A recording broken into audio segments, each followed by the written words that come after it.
मोर विवाह भेणेईंक भाईंक सहित करिदियागला। एही विवाह हेबार 3 मास होई सारिछि एवं मोर दीदी ही मोर जेठाणी एवं भेणेई मोर डेढ़सुर होई सारिछंती। दीदी एवं भेणेईंकर जेतेबेले विवाह होइथिला सेतेबेले मु छोट थिली। प्राय 7 वर्ष पूर्वे दीदी एवं भेणेईंक विवाह होइथिला। धीरे धीरे भेणेईंक भाई आम घरकू भेणेईंकू समय न मिलिबा कारणरू दीदींक दियर ही दीदींकू घरकू नेई आसुथिले। यात्रा लंबा होइथिबा कारणरू दीदी निज दियरंकू एठारे किछि दिन रहिबा पई कहि देउथिले एवं एहा परे दीदींक दियर एठारे रहि जाउथिले। सेतिकी बेले मु देखिली कि से मोते विभिन्न बाहानारे देखिबाकू किंबा मो सह कथा हेबाकू चेष्टा करूछंती। जेतेबेले भी से मो सह कथा हेउथिले ना जानी काहेकि मोते मध्य भल लागुथिला।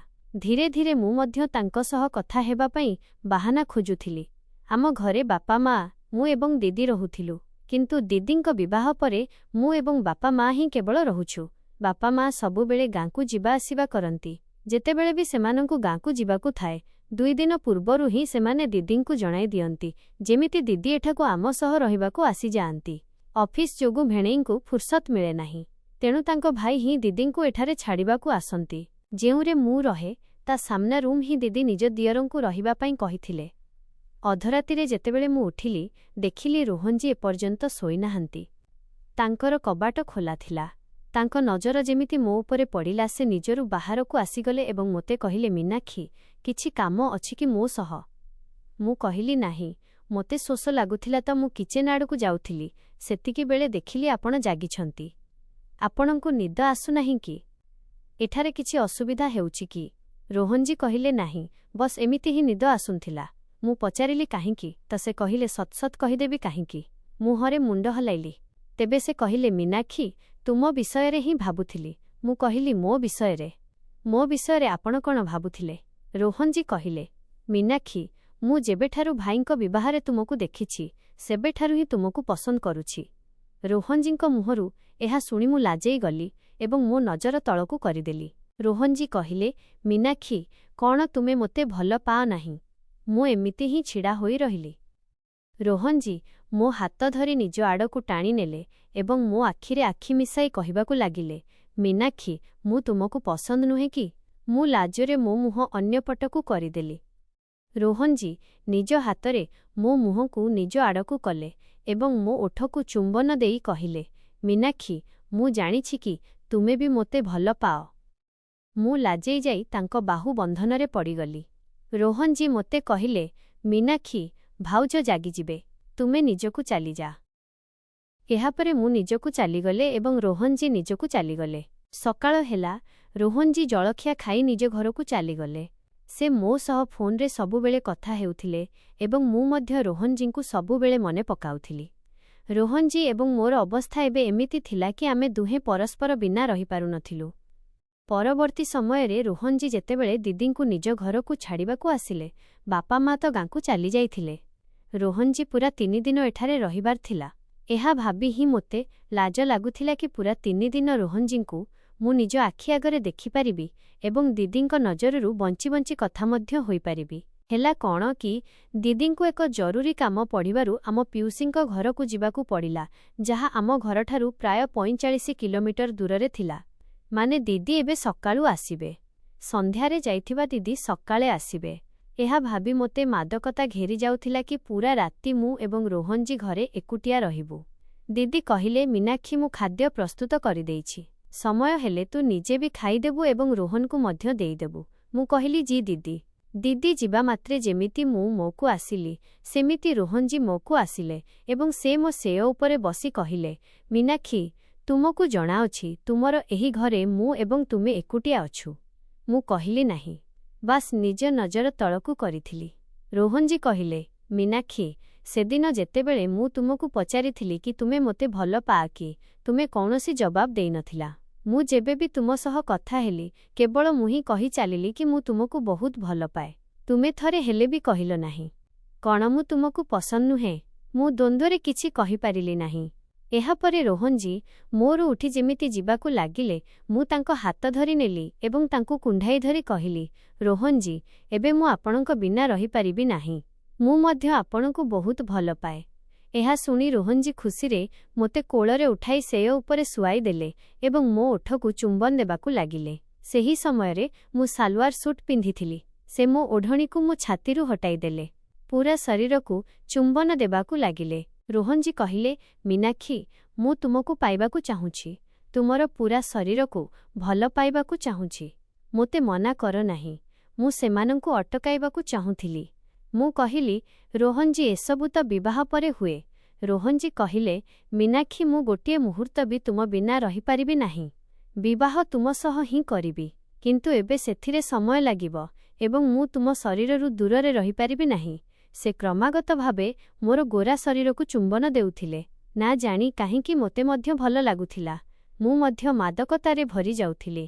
ପ୍ରଥମ ଥର ମୋର ପୂରା ଶରୀରକୁ କୌଣସି ପୁରୁଷ ଚୁମ୍ବନ ଦେଉଥିଲା। ମୁଁ ଚାହିଁ ମଧ୍ୟ ଅଟକାଇ ପାରୁନଥିଲି। ମୁଁ କିଛି ସମୟ ପରେ ଯନ୍ତ୍ରଣାରେ କୁନ୍ଥେଇବାକୁ ଲାଗିଲି। ରୋହନଜୀଙ୍କ ଆଖି ଲାଲ ଥିଲା। ତାଙ୍କ ଆଖିରେ ନିଶା ଥିଲା। ସେ ମୋ ସାଲୱାର ଓହ୍ଲାଇ ଫିଙ୍ଗିଦେଲେ ଏବଂ ସେହି ରାତିରେ ସେସବୁ ହେଲା ଯାହା ଜଣେ ସ୍ୱାମୀ ସ୍ତ୍ରୀ ମଧ୍ୟରେ ହୋଇଥାଏ। ପୂରା ରାତି ରୋହନଜୀ ମୋ ଶରୀରକୁ ଭଲ ପାଉଥିଲେ।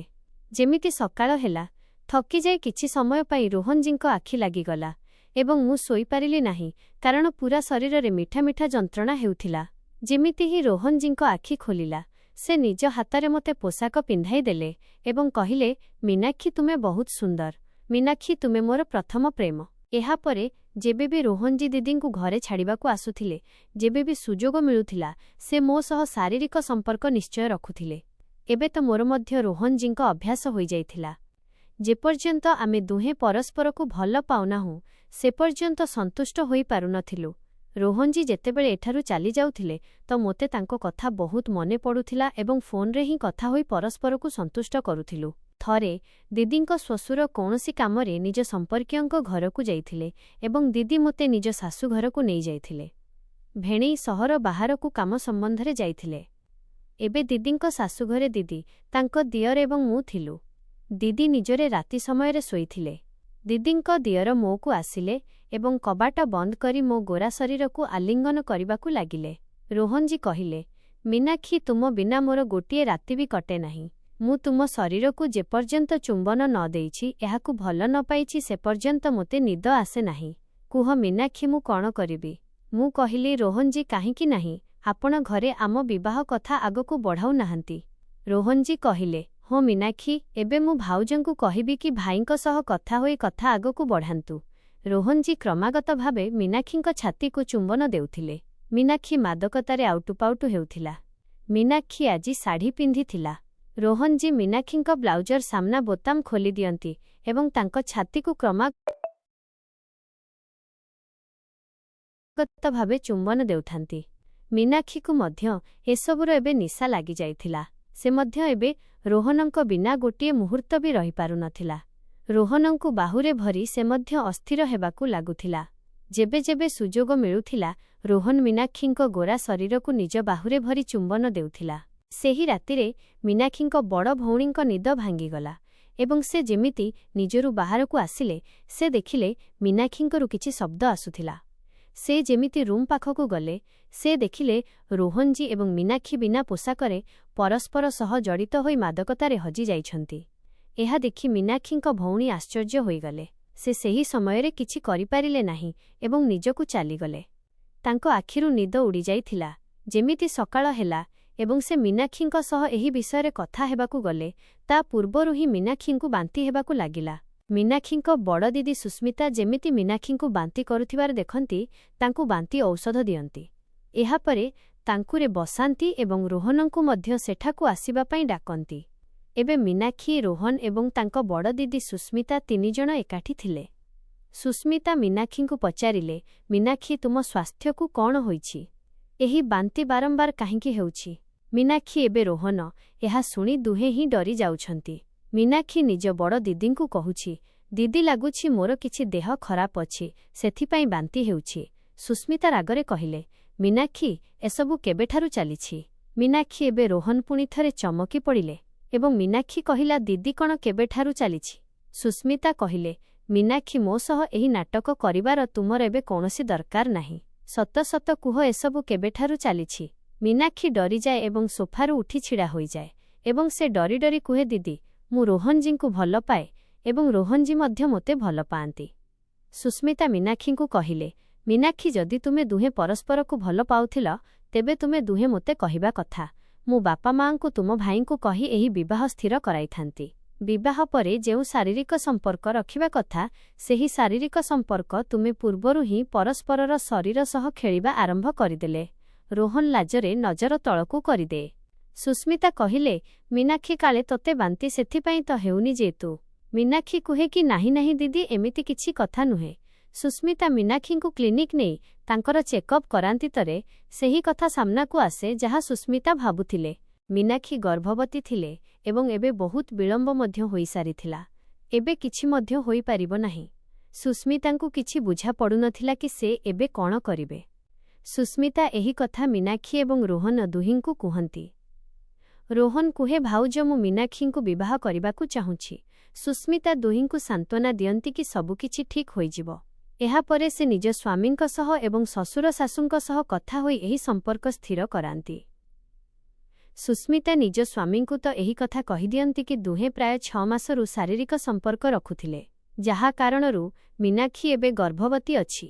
କିନ୍ତୁ ନିଜ ଶ୍ୱଶୁର ଶାଶୁଙ୍କଠାରୁ ଏହି କଥା ଲୁଚାଇ ଯାଆନ୍ତି। ସୁସ୍ମିତାଙ୍କୁ ଭୟ ଥିଲା, କାଳେ ମୋ ଛୋଟ ଭଉଣୀ ଗର୍ଭବତୀ ଅଛି ଏହା ଜାଣି ଶ୍ୱଶୁର ଶାଶୁ ଏହି ସମ୍ପର୍କ କରିବାକୁ ମନା ନ କରିଦିଅନ୍ତୁ। ଯଦି ମନା କରିଦେଇଥାନ୍ତେ, ତେବେ ମୋ ଭଉଣୀ ମୀନାକ୍ଷୀର କ'ଣ ହୋଇଥାନ୍ତା? ରୋହନ ତ ପୁଅ ଅଟେ, ତାର ବିବାହ ତ ଯେକୌଣସି ଜାଗାରେ ହୋଇଯାଇଥାନ୍ତା, କିନ୍ତୁ ମୋ ଗର୍ଭବତୀ ଭଉଣୀର ଜୀବନ ଖରାପ ହୋଇଯାଇଥାନ୍ତା। ମୀନାକ୍ଷୀ ଏବେ ରୋହନଙ୍କ ବିବାହ ଧୁମଧାମରେ କରିଦିଆଗଲା। ଏହାପରେ ମୀନାକ୍ଷୀ ଏବେ ଶାଶୁଘରର ବୋହୂ, ମୋର ଜଣେ ଦିଅରାଣୀ ଅଟେ ଏବଂ ଆଜି ତାର ପ୍ରକୃତ ଅର୍ଥରେ ସୁହାଗରାତ। ସୁସ୍ମିତା ଭାଉଜ ନିଜ କର୍ତ୍ତବ୍ୟ ପାଳନ କରି ରୋହନଙ୍କୁ ତାଙ୍କରେ ଛାଡ଼ି ଆସନ୍ତି, ଯେଉଁଠାରେ ମୀନାକ୍ଷୀ କନିଆ ସାଜି ସୁହାଗ ସେୟରେ ରୋହନଙ୍କ ଅପେକ୍ଷା କରି ବସିଥାଏ। ରୋହନ ରୁମ୍ ଭିତରକୁ ଯାଏ ଏବଂ ସୋନାକ୍ଷୀ ମୀନାକ୍ଷୀଙ୍କ ପାଖରେ ବସେ। ମୀନାକ୍ଷୀ କନ୍ୟା ରୂପରେ ବହୁତ ସୁନ୍ଦର ଲାଗୁଥିଲା। ରୋହନ ତାକୁ ଚାହିଁ ରହିଯାଏ। ରୋହନ ମୀନାକ୍ଷୀଙ୍କୁ କୁହେ, ମୀନାକ୍ଷୀ, ଭଲ ହୋଇଥାନ୍ତା ଯଦି ଆମେ ଶାରୀରିକ ସମ୍ପର୍କ ବିବାହ ପରେ କରିଥାନ୍ତେ। ଆମେ ଶାରୀରିକ ସମ୍ପର୍କ ବିବାହ ପୂର୍ବରୁ ହିଁ କରି ଭାଇ ଭାଉଜଙ୍କ ବିଶ୍ୱାସ ଭାଙ୍ଗିଛୁ। ମୀନାକ୍ଷୀଙ୍କ ଆଖିରେ ଲୁହ ଆସିଯାଏ ଏବଂ ସେ କୁହେ, ରୋହନଜୀ, ଆପଣ ଠିକ୍ କହୁଛନ୍ତି। ଦିଦିଙ୍କ ସାମ୍ନାରେ ମୁଁ ନଜର ଉଠାଇ ପାରୁନାହିଁ। ଦିଦି ଆମ ପାଇଁ କ'ଣ ନ କରିଛନ୍ତି। ରୋହନ ମୀନାକ୍ଷୀଙ୍କ ଲୁହ ପୋଛି ତାଙ୍କୁ କୁଣ୍ଢାଇ ନିଅନ୍ତି। ମୀନାକ୍ଷୀ ଆଜି ଏତେ ସୁନ୍ଦର ଲାଗୁଥିଲେ କି ରୋହନ ନିଜକୁ ରୋକିପାରନ୍ତି ନାହିଁ ଏବଂ ସେ ତାଙ୍କ ଶରୀରରୁ ଗୋଟିଏ ଗୋଟିଏ ପୋଷାକ ହଟାଇ ଦିଅନ୍ତି ଏବଂ ତାଙ୍କ ଗୋରା ଶରୀରକୁ ଚୁମ୍ବନ ଦେବାକୁ ଲାଗନ୍ତି।